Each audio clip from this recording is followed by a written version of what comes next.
Sponge దోశతో పాటు బెల్లం దోశలు కూడా వేసి చూపిస్తాను. దానికి కావాల్సిన పదార్థాలు రెసిపీ స్టార్ట్ చేద్దాం రండి. ఈ దోశలకు ముంచుకోవడానికి చట్నీ తయారు చేస్తాను. అది కొబ్బరి కొత్తిమీర చట్నీ, అది కూడా బాగుంటుంది. టమాటా చట్నీ కూడా బాగుంటుంది. దీంట్లో ఎలా తయారు చేయాలో చూపిస్తాను రండి.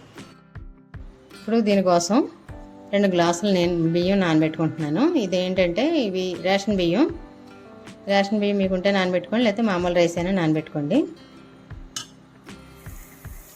2 గ్లాసులు శుభ్రంగా 4-5 సార్లు వాష్ చేసుకుని నానబెడతాను. చూద్దురు కానీ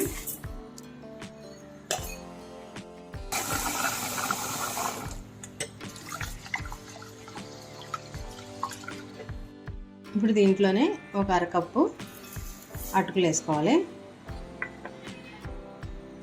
ఇవి 4-5 గంటలు నాననివ్వాలి.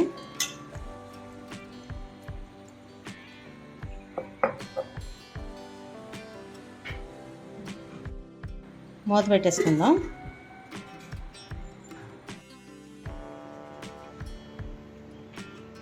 ఇప్పుడు రాత్రి అంతా ఊరింది కదా పిండి, బాగుంటుంది. ఇప్పుడు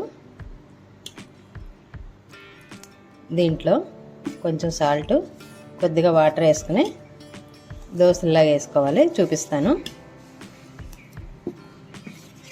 ఇవే వేసే స్పాంజ్ దోశలు.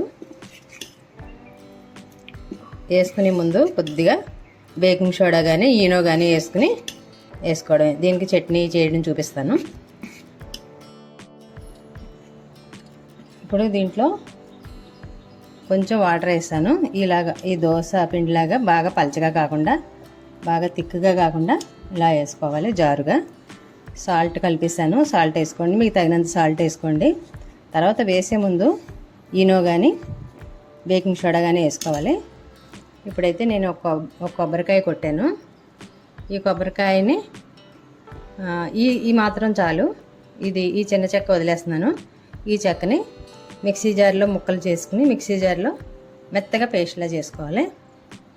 బరక కాకుండా మెత్తగా పేస్ట్ చేసుకుని ఇది పగలగొట్టి ఇప్పుడు మిక్సీ జార్లో వేసి చూపిస్తాను. ఇప్పుడు చట్నీకి రెడీ చేసుకుందాం. 2 స్పూన్లు ఆయిల్ వేసుకుని 1 స్పూన్ జీలకర్ర,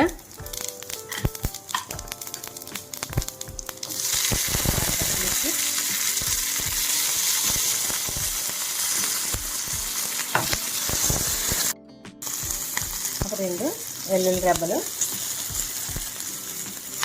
కొబ్బరి ముక్కలు,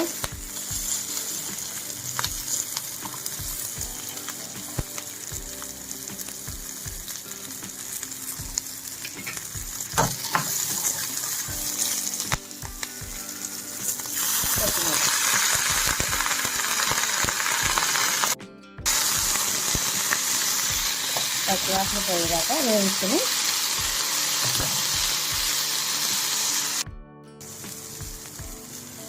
చిన్న బెల్లం ముక్క, ఈ మాత్రం చింతపండు,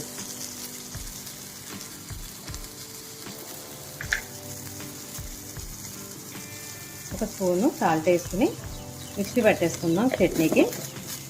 కలరేక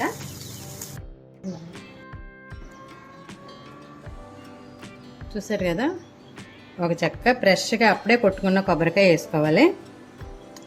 లేకపోతే మీకు ఎండు కొబ్బరి ఫ్రెష్గా ఉంటే ఎండు కొబ్బరి వేసుకోండి. ఇది ఇందులో కలిపేయాలి. టేస్ట్ బాగుంటుందండి, కమ్మగా ఉంటాయి దోశలు. ఇదంతా ఇందులో వేసుకుందాం. ఇప్పుడు మొత్తం కలిపేసుకుందాం.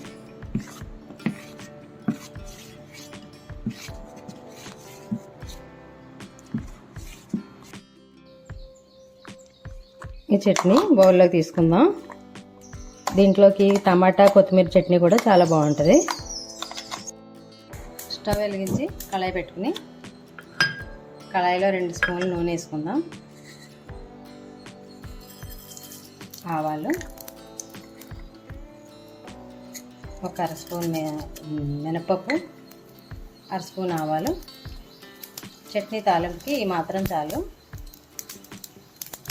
ఎండుమిర్చి, జీలకర్ర, కరివేపాకు.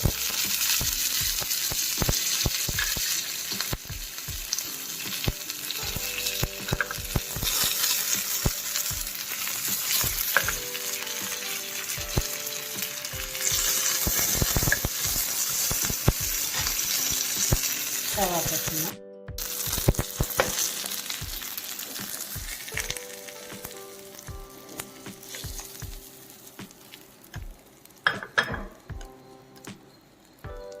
చట్నీ రెడీ అయిపోయింది.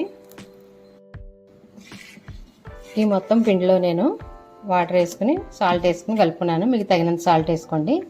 దీంట్లో కొంచెం పిండిని ఇందులో తీసుకుందాం.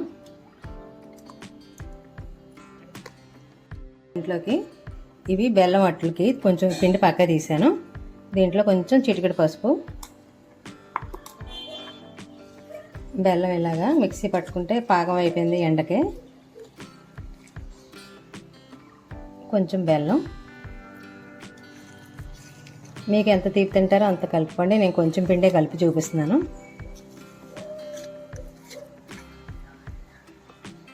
ఇది కరిగేదాకా కలుపుకుంటూ ఉండండి.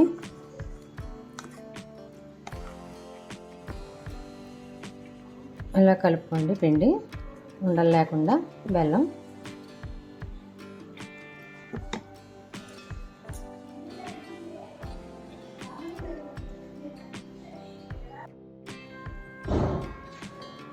ఒక స్పూన్ నెయ్యి వేసుకుని దీన్ని మొత్తం ఇలాగా అప్లై చేసుకున్నాక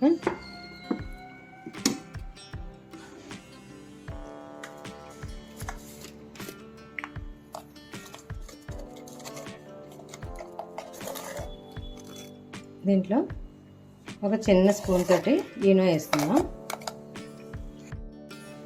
ఇప్పుడు పూర్తిగా కలుపుకున్నాక ఈనో వేసాక మొత్తం అంతా కలుపుకోండి.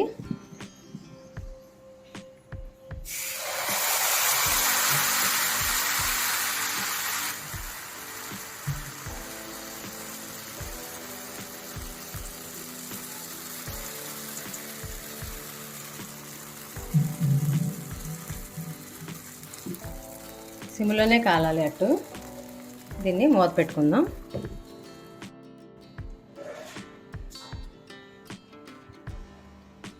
ఒక నిమిషం అయ్యాక చూసారా ఎలా వచ్చిందో. దీన్ని వేసుకుంటే నెయ్యితోటి వేసుకోండి, లేకపోతే ఇలాగా నూనెతో అన్నా వేసుకోవచ్చు. నేనైతే నెయ్యితో వేస్తున్నాను. అలా ఇంకొంచెం కాలితే బాగుంటుంది అట్టు. ఇప్పుడు మూత తీసి ఇది పూర్తిగా కాలిపోయింది అట్టు దోశ.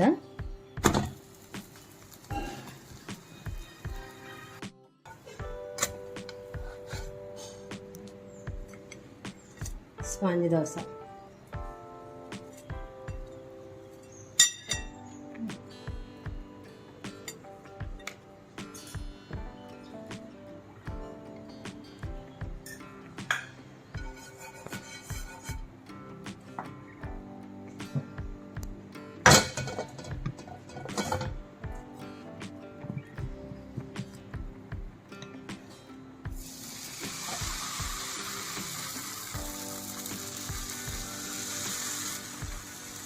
అలా ఎక్కువ తిప్పకుండా కొంచెమే తిప్పుకుంటే సరిపోద్ది.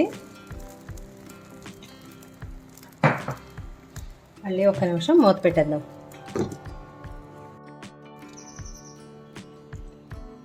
ఇలా బెల్లం దోశలన్నీ వేసుకోవాలి. ఈ స్పాంజ్ దోశలు వేసినప్పుడల్లా నేను బెల్లం కలిపి వేస్తాను. అది నాకు చాలా ఇష్టం, పిల్లలకు కూడా ఇష్టం. అయ్యి పిల్లలు ఇష్టంగా తింటారు. ఇలా చేసి పెట్టండి. స్పాంజ్ దోశ వేస్తే బెల్లం దోశ కూడా వేసుకుంటే బాగుంటుంది. ఇప్పుడు స్పాంజ్ దోశ వేద్దాం. ఇప్పుడు ఇదంతా బెల్లం కలుపుకుండా కొంచెం పక్కకు పెట్టుకోవాలి. మిగతా పిండి మనం ఎప్పుడంటే అప్పుడు వేసుకోవచ్చు. ఫ్రిడ్జ్లో పెట్టుకుంటే ఇలాగ 4-5 రోజులు ఉంటుంది. ఇప్పుడు కొంచెం పిండి ఇందులో వేసుకుందాం స్పాంజ్ దోశకి.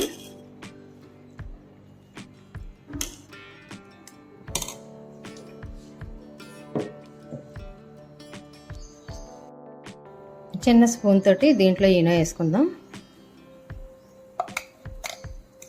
ఇది కలిసేలాగా బాగా కలుపుకోండి.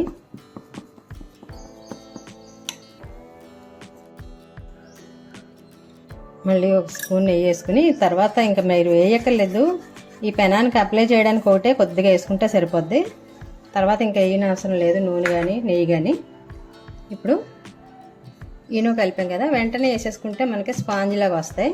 కొంచెం 5 నిమిషాలు టైం అయిపోయిందంటే ఇది పొంగడం తగ్గిపోద్ది, మనకి కనకన్నాలు రావు.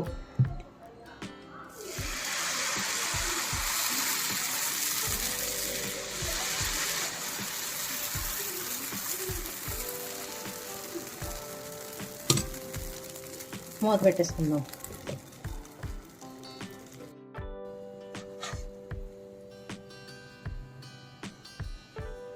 ఈ స్పాంజ్ దోశలు రెడీ అయిపోయినాయి. అలా కాల్చుకోవాలి, అలా కనకన్నాలుగా వస్తాయి. ఇవి బెల్లం దోశలు. ఈ దోశల కాంబినేషను కొబ్బరి కొత్తిమీర చట్నీ, తర్వాత టమాటా చట్నీ చేసుకోవచ్చు. ఏ చట్నీతోటైనా చాలా బాగుంటాయి, రుచిగా ఉంటాయి స్పాంజ్ దోశలు. ఇవే నేను వేసే స్పాంజ్ దోశలు.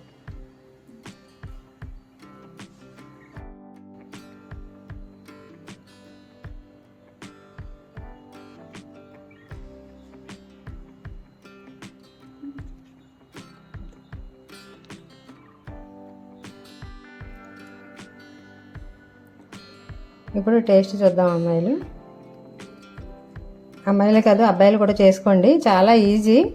రాత్రి నానబెట్టుకుంటేనే మీకు బాగుంటుంది దోశ అయితే ఇలా వస్తుంది. దీన్ని ఇప్పుడు చట్నీలో ముంచుకొని తిని చూపిస్తాను.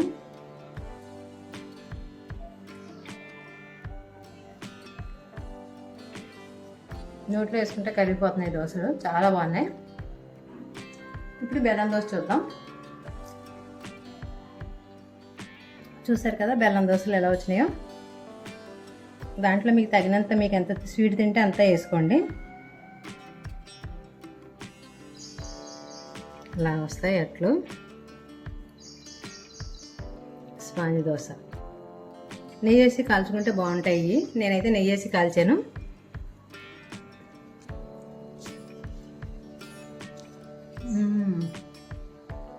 ఇంకా అదిరిపోయినాయి, ఇంకా అమోఘంగా ఉన్నాయి ఈ దోశ. ఇదంటే బెల్లం అట్లా అంటే నాకు చాలా ఇష్టం, పిల్లలు కూడా ఇష్టపడతారు. ఇందులో కొబ్బరి కూడా వేసాం కదా, సూపర్. సబ్స్క్రైబర్స్ అమ్మాయిలు అడిగారు స్పాంజ్ దోశ ఏంటి ఆంటీ అని, వేసాను. ఇలాగే చేసుకోండి అమ్మాయిలు, ఈ ప్రాసెస్లోనే చేసుకుంటే, నేను వేసినట్టే చేసుకుంటే, ఈ పాలతోటే చేసుకుంటే మీకు చాలా బాగుంటుంది. రాత్రి అంతా ఊరితేనే పిండి పొద్దున బాగా వస్తుంది. దాంట్లో కొంచెం ఈనో కానీ కొంచెం బేకింగ్ సోడా కానీ వేసుకుని ముందు వేస్తే చాలా బాగా వస్తాయి. అంతేనండి, ఇలాగే చాలా టేస్ట్గా వచ్చినాయి. మీకు ఎలా వచ్చినాయో కామెంట్లో పెట్టండి. లైక్ చేయండి, షేర్ చేయండి, సబ్స్క్రైబ్ చేయండి మన ఛానల్ని. Thanks for watching. మరొక మంచి వీడియోతోటి మళ్ళీ కలుసుకుందాం.